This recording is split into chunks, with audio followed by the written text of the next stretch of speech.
இல்லாமல் ஒரு சுற்றம் இல்லையடி. இளையும் புன்னகையால் நீரிட்டுக்கு வெள்ளையடி. தவறுகள் பண்ணி பண்ணி திருந்திய பிறகுதான் நாகரிகம் பிறந்ததடி. தவறுகள் குற்றமல்ல, சரிவுகள் வீழ்ச்சி இல்ல, பாடம்படி பவள கொடி.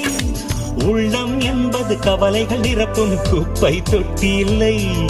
உள்ளம் என்பது பூந்தொட்டியானால் நாளை துன்பமில்லை. புயல் மையம் கொண்டால் மழை மண்ணில் உண்டு. எந்த தீமை கொள்ளும் சிறு நன்மை உண்டு. ஓ